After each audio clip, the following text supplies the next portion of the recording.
नमस्कार साथियों, कैसे हैं आप लोग? आशा और उम्मीद करता हूँ स्वस्थ होंगे और जहाँ भी होंगे जम करके अपनी तैयारी कर रहे होंगे।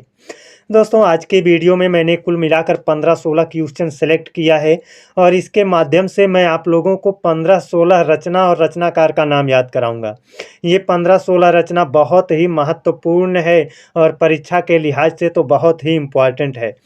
तो चलिए दोस्तों, जिस तरह से मैंने आप लोगों को पीछे के 17 वीडियो में रचना और रचनाकार का नाम याद कराया है, ठीक उसी तरह से इस वीडियो में भी मैं आपको याद कराऊंगा। आपको सिर्फ वीडियो देखना है, याद कराना मेरे ऊपर छोड़ दीजिए, मैं किसी न किसी तरह से आपको याद करा दूंगा। तो देखिए दोस्तों, ये हमारा पहला क्वेश्चन है और इस पहले क्वेश्चन में कहा गया है, सूरदास के गुरु का नाम क्या था? दोस्तों, सूरदास के गुरु का नाम लोग बार बार भूल जाते हैं।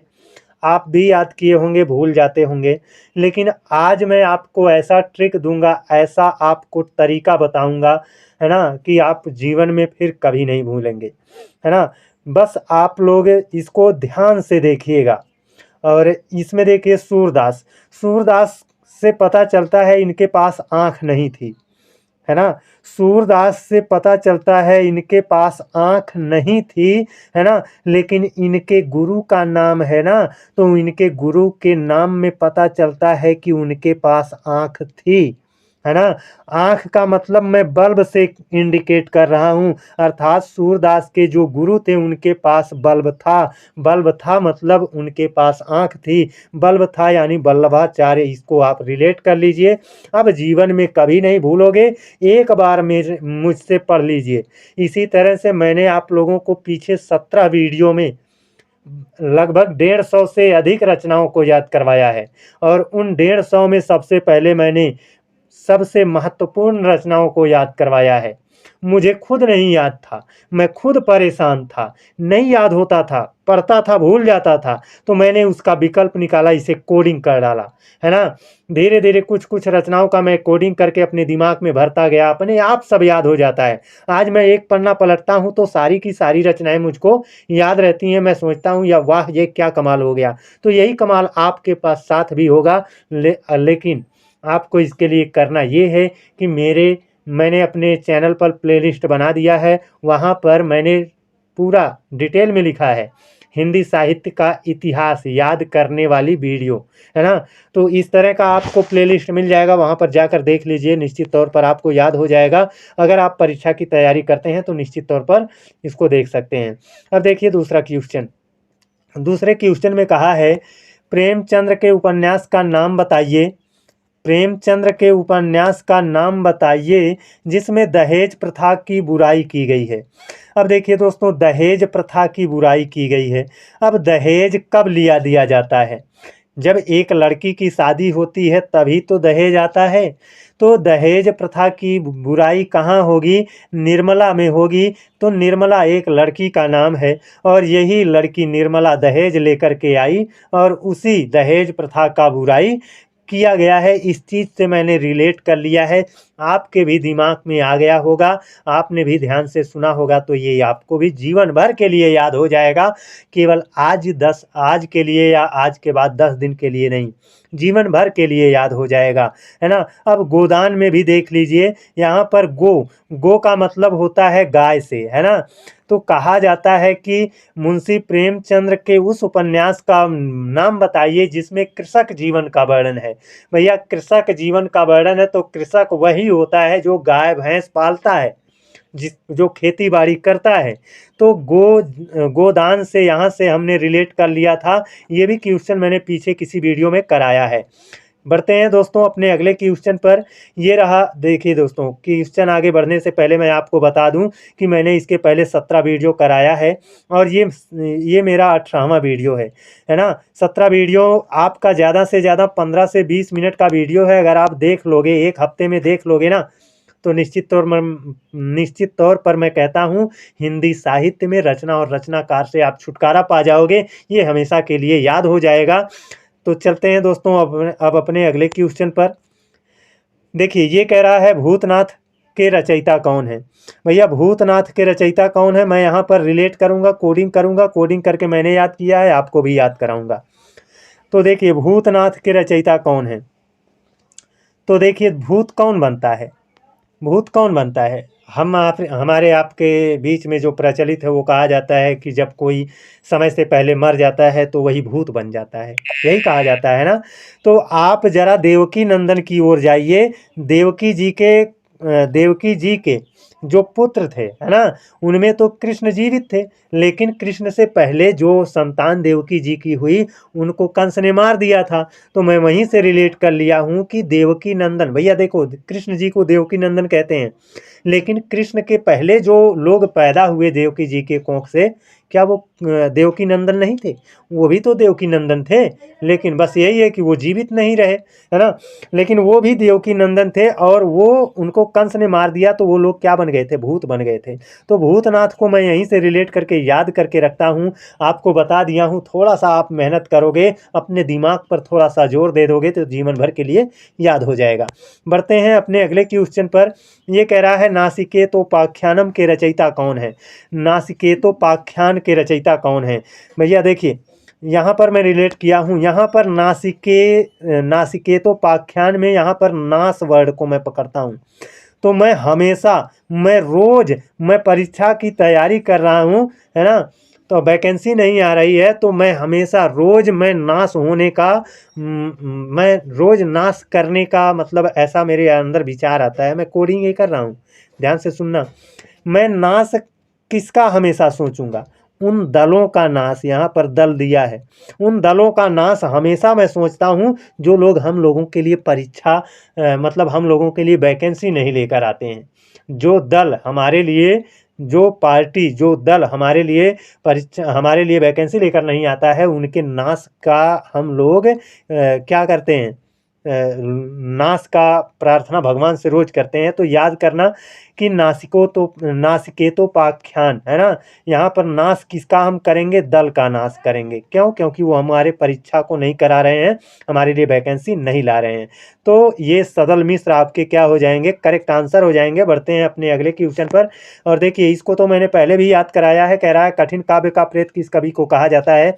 तो का से कठिन, का से काव्य, का से केशवदास, है ना। कठिन काव्य का प्रेत केशवदास। कठिन काव्य का प्रेत कौन है? केशवदास हैं। बढ़ते हैं दोस्तों अपने अगले क्वेश्चन पर, है ना। और ये रहा अपना अगला क्वेश्चन। कह रहा है सेवा सदन किसका उपन्यास है? भैया सेवा सदन किसका उपन्यास है? अच्छा बताओ, आप सेवा किसकी करोगे? किसकी करोगे सेवा? जिससे घृणा करते हो उसकी सेवा करोगे, जिससे नफरत करते हो उसकी सेवा करोगे? भैया आप कहोगे यही कि सेवा हम उसी की करेंगे जिससे हम बहुत ज़्यादा प्रेम करते हैं, अपने माता पिता से बहुत ज़्यादा प्रेम करते हैं, अपने माता पिता की सेवा करेंगे, है ना। पशु पक्षियों से हम प्रेम करते हैं, पशु पक्षियों की सेवा करेंगे। तो प्रेमचंद सेवा किसकी करेंगे? जिससे हम प्रेम करते हैं, प्रेमचंद को आप टिक आउट कर लीजिएगा। यही कोडिंग मैंने बनाया है, अपने दिमाग में, है ना, रखा है। आपको भी बता रहा हूँ, आप भी रख लीजिए। बढ़ते हैं दोस्तों अब अपने अगले क्वेश्चन पर। ये देखिए कह रहा है हिंदी नवजीवन के संपादक कौन थे?